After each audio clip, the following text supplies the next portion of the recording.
shadows. Because until you face your own shadows, which are what? Since you are trying not to see in yourself, you might call it some negative energies, insecurities, negative emotions. Again, it can be anger, it can be jealousy, it can be judgments.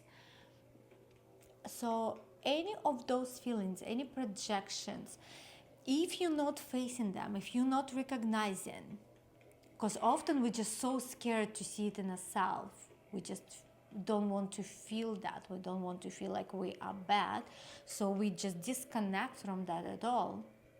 But it's still there, and it's ruling our life without us understanding why we're attracting what we don't want to attract. That's why, because those shadows, they rule our life. So the first step that a witch does, she connects with her own shadow. She takes fearless, yeah, look at herself and accepts it. Accepting doesn't mean you act on that. Accepting means you recognize it in yourself, and then you recognize it in others. Once you recognize it, then we can use the alchemical process, which I'll get to later on, and we can actually take the energies out of that negative programs, negative beliefs. Once we alkalize them, we can just take it as a pure manifesting energy, but alkalizing first, accepting and really purifying it through your heart, through your love.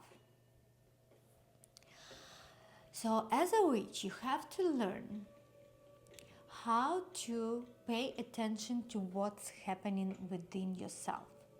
So which, if we look into the cycle, we can look into the cycle of life, we can look into the cycle of a month. So the witch archetype, what corresponds to the yin, the most yin face, that's why we're in dark. So yin corresponds with black color, with darkness, with deep dark waters, with coldness, with winter, with going inward, reflecting, relaxing, take a deep rest, and from that resting space, very relaxed, very connected space, so there is no stress, no agitation in which. From that space,